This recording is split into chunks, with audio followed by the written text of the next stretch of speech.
1993 का वो पल जब कुकी और नागा समुदाय की झड़प में सुलग गया था मणिपुर। 750 लोगों की मौत का क्या था कारण, बताते हैं इस वीडियो में, बने रहिए दोस्तों हमारे साथ। दोस्तों आपको बता दें, आदिवासी समुदाय कुकी, नागा और मेतेई समुदाय के बीच सुलगा विवाद कई महीनों के बाद भी थमने का नाम नहीं ले रहा है। इससे पहले भी मणिपुर इन सांप्रदायिक दंगे की आग में जल चुका है। साल 1993 में कुकी नागा समुदाय के बीच हुए विवाद में लगभग 750 लोग मारे गए थे, जबकि कुछ लोगों का कहना है कि यह संख्या काफी कम है। पिछले कई महीनों से मणिपुर जल रहा है, हर तरफ तबाही, आगजनी, दंगे और अफरा तफरी का माहौल है। कुकी और मेतेई समुदाय के लोगों के बीच एक विरोध प्रदर्शन से शुरू हुआ बवाल आज पूरे राज्य को आग में झोंक चुका है। दोस्तों आपको बता दें, अब तक इस दंगे में लगभग 160 से 170 लोगों की मौत हो चुकी है और कई लोग घायल हो चुके हैं। हर तरफ स्थानीय पुलिस और सुरक्षा बल के कर्मचारी भारी मात्रा में तैनात हैं। वहीं कई लोग आज भी अपने घरों से निकलने में डर रहे हैं। हालांकि आपको बता दें, ऐसा पहली बार नहीं हुआ, इससे पहले भी दो समुदाय के बीच रक्तपात हो चुका है। इससे पहले प्रदेश आग में जल चुका है और तबाही का मंजर देख चुका है। इस दंगे के बारे में आज भी बहुत सारे लोग नहीं जानते। इसका बहुत बड़ा कारण था कि उस दौरान ना तो इंटरनेट था और ना ही कोई ऐसा समाचार चैनल जो 24 घंटे लोगों को जानकारी पहुंचा सकता था। दोस्तों आपको बता दें कि दंगों से मणिपुर का क्या कनेक्शन है और इससे पहले कितनी बार राज्य में राष्ट्रपति शासन लागू किया जा चुका है। इससे पहले 1993 में नागा और कुकी समुदाय के लोगों के बीच काफी भीषण दंगा हुआ, जिससे सैकड़ों लोग मारे गए थे और माना जाता है कि अगर उस दौरान राष्ट्रपति शासन लागू नहीं किया गया होता तो दंगे को संभालना बहुत मुश्किल था।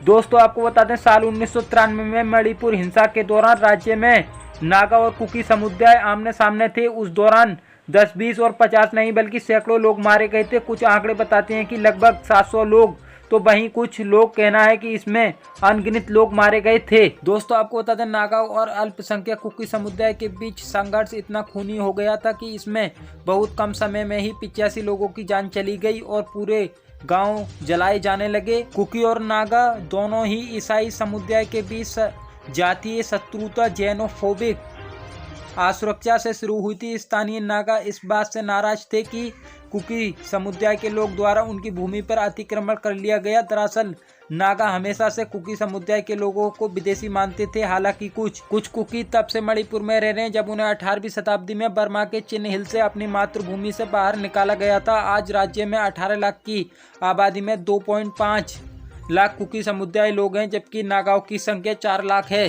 दोस्तों आपको बता दें, उस दौरान भड़की हिंसा में 28 गांव, जिनमें 2/3 नागा थे, वो पूरी तरह से नष्ट हो गए। चंदेल, सदर हिल्स और उरखुल जिलों में गांव के गांव तबाह हो गए और मलबे में ढेर में तब्दील हो गए। शरणार्थी शिविरों में रह रहे निवासियों को सुरक्षा के मद्देनजर खाली करा दिया गया था। शरणार्थियों को एक जगह से दूसरी जगह ले जाना बहुत मुश्किल हो गया था, क्योंकि जिस रास्ते से उन्हें गुजरना था वो पूरी तरह से उग्रवादी इलाका माना जा रहा था।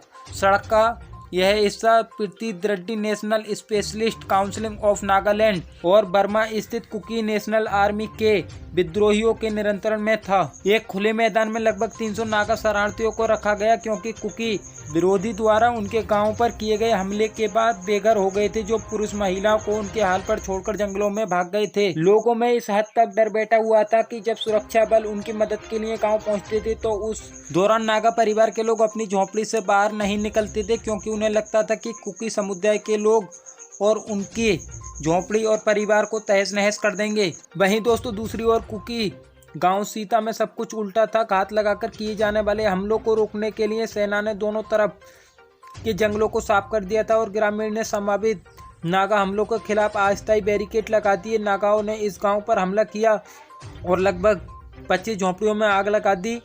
NCSN के ग्रेट नागालैंड के आगमन से कुकियों की असुरक्षा की भावना बढ़ गई थी।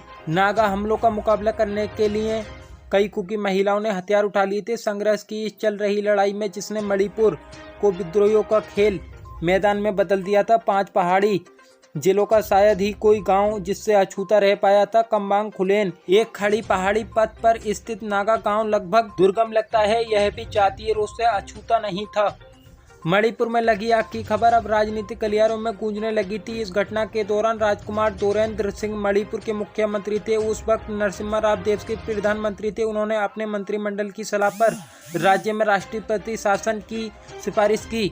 हालांकि उस दौरान गृह राज्य मंत्री राजेश पायलट, कांग्रेस नेता सचिन पायलट के पिता 3 घंटे के लिए मणिपुर दौरे पे गए थे, जिसमें 2 घंटे वो एयरपोर्ट पर रुके और 1 घंटे में उन्होंने दौरा करने के बाद कहा था कि मणिपुर में के सीएम दोरेंद्र सिंह राज्य में प्रशासन लागू करने में विफल रहे। यहाँ हैरान करने वाली ये बात यह है कि उस दौरान मणिपुर में कांग्रेस की सरकार ही थी।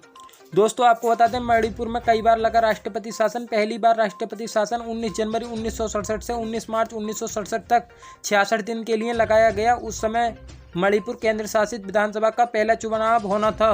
दूसरी बार 25 अक्टूबर 1967 से 18 फरवरी 1968 तक 116 दिन के लिए राष्ट्रपति शासन लगाया गया। उस दौरान मणिपुर में राजनीतिक संकट आ गया था, क्योंकि उस दौरान किसी के पास स्पष्ट बहुमत नहीं था। दोस्तों आपको बता दें, तीसरी बार राज्य में राष्ट्रपति शासन 17 अक्टूबर 1969 से 22 मार्च 1972 तक 2 साल 157 दिन के लिए लगाया गया था। दरअसल उस दौरान पूरे राज्य में हिंसा फैल गई थी, जिसका कारण था कि लोगों ने पूर्ण राज्य दर्जे की मांग की थी। इसके बाद पूरे राज्य में कानून व्यवस्था चरमरा गई थी। दोस्तों आपको बता दें, चौथी बार 28 मार्च 1973 से 3 मार्च 1974 तक राष्ट्रपति शासन लगा था। उस वक्त विपक्ष के पास बहुमत ही कम था और वह स्थायी सरकार नहीं बना सकती थी। 5वीं बार 16 मई 1977 से 28 जून 1977 तक 43 दिन के लिए राष्ट्रपति शासन लगा था। उस दौरान दल बदल के चलते सरकार गिर गई थी। दोस्तों आपको बता दें, छठी बार जब लगा 14 नवंबर 1979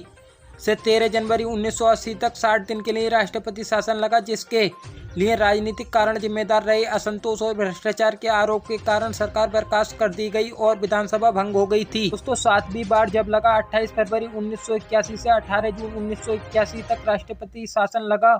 उस दौरान भी राजनीतिक कारणों से सरकार में स्थायी सरकार का गठन नहीं हो सका था। 8वीं बार 7 फरवरी 1992 से लेकर 7 अप्रैल 1992 तक 91 दिन के लिए राष्ट्रपति शासन लगा। उस वक्त दल बदल के चलते सरकार गिर गई थी। 9वीं बार 31 दिसंबर 1993 से 13 दिसंबर 1994 तक 347 दिन के लिए राष्ट्रपति शासन लगा रहा। उस दौरान नागा और कुकी समुदाय के बीच हिंसा हुई थी। यह हिंसा बहुत लंबे समय तक चली थी, जिसमें सैकड़ों लोग मारे गए थे। 10वीं बार 2 जून 2001 6 मार्च 2002 तक 277 दिन के लिए राष्ट्रपति शासन लगा था। उस वक्त सरकार ने बहुमत खो दिया था, जिसके कारण राष्ट्रपति शासन लागू करना पड़ा। दोस्तों जानकारी अच्छी लगी हो तो वीडियो को लाइक करें, चैनल को सब्सक्राइब करें।